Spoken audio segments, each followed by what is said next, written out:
Le président chinois Xi Jinping arrive ce soir à Lyon, accueilli à Saint-Exupéry par Laurent Fabius. C'est une visite sous haute surveillance policière, notamment aux abords du Sofitel où il va dormir ce soir.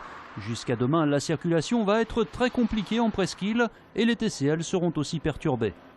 Nous allons limiter les lignes de bus en fait à Cordeliers ou en périphérie, puisque le secteur hôtel de ville ne sera pas ouvert à la circulation.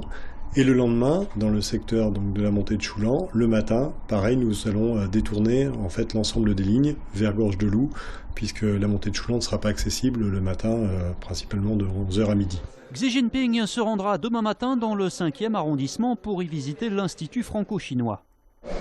L'Institut franco-chinois étant la première université chinoise hors de Chine, qui a formé de 1921 à 1946 473 étudiants qui sont devenus des acteurs majeurs de la société contemporaine chinoise du XXe siècle. Lyon entretient une relation très ancienne et très riche avec la Chine depuis le XVIe siècle, qui s'est accentuée au XIXe siècle avec les soyeux lyonnais qui sont allés chercher en Chine des nouveaux cocons de soie. Demain, le président chinois se rendra également chez Biomérieux à Marcy-l'Étoile, une visite aussi sous le signe du business. Je pense que ce qu'on peut en attendre, c'est que cette visibilité plus grande nous permet d'attirer plus de touristes chinois. Il y a un gros enjeu d'attraction de touristes chinois, mais aussi des entreprises chinoises. Elles sont déjà nombreuses en région Rhône-Alpes, mais on peut espérer que demain, de nouvelles entreprises chinoises s'implanteront à Lyon.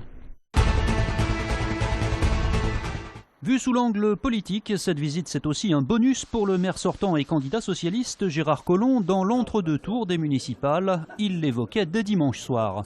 Vous voyez bien, quand je parlais de dynamique économique, on voit bien que le fait que le président de la République populaire de Chine puisse venir à Lyon, c'est évidemment pour Lyon une marque de rayonnement international. On voit bien qu'aujourd'hui nous avons dépassé nos propres frontières pour être visibles dans le monde entier.